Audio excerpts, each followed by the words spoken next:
Dr. Corbinian Brodmann, a German neurologist, published a landmark text on neuroanatomy at the beginning of the 20th century, localization in the cerebral cortex. Dr. Brodmann's work covered the neuroanatomy of several species, including humans, and was based on his dissection of brains, together with a detailed microscopic analysis. He carefully divided the brain up into several regions. Within these regions were to be found the eponymously named Brodmann areas, which were the cornerstone of Brodmann's work.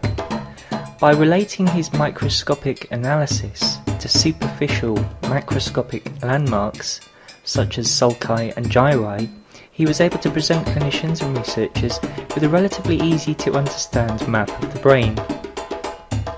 However, the relation of the map to superficial landmarks did not apply to all of the Brodmann areas, and in some areas there was considerable variation between individuals. Nevertheless, it provided a foundation for the communication of clinical and research findings.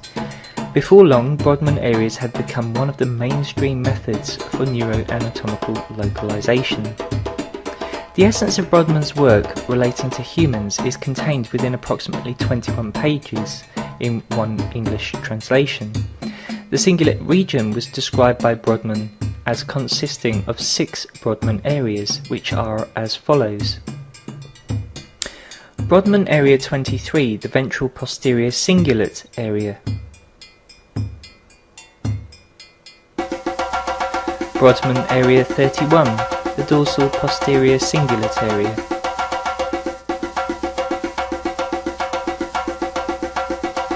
Brodmann area 24, the ventral anterior cingulate area.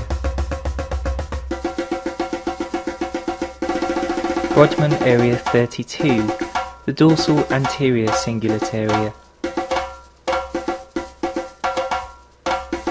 Brodmann area 33, the pregenial area.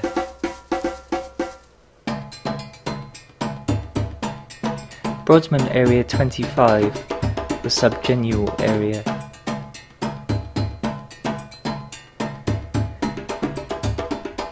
I will describe these areas in turn in relation to Brodmann's description, as well as the superficial landmarks.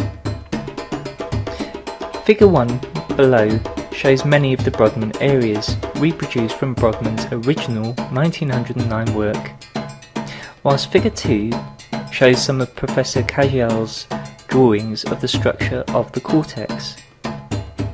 Figure 3 shows the Brodmann areas reproduced from a 1918 edition of Gray's Anatomy, whilst Figure 4 is a reproduction from a diagram in a paper by Hagman and colleagues. In these diagrams, it is helpful to know that in most parts the cingulate cortex lies superior, i.e. above the corpus callosum, and indeed can be thought of as surrounding this structure, although the extremities of the cingulate cortex pass anteriorly and posteriorly underneath it.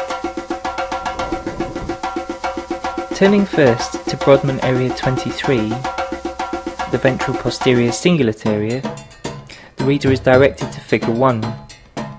Broadly speaking, the area under discussion is contained within the posterior cingulate region, which lies above the corpus callosum, and would, according to Brodmann's description, extend into the isthmus of the cingulate cortex. This is because the isthmus is shown in the diagram as directly in contact with the precuneus along its inferior border. But if we turn to the precuneus, it is defined caudally by the posterior occipital sulcus, which incidentally corresponds with the caudal limits of Brodmann area 23 according to Brodmann himself. Rostrally, Brodmann demarcates the borders as a transition with the agranular intermediate cingulate area. In other words, Brodmann is defining the borders of BA23 by the microscopic agranular features of the cortex.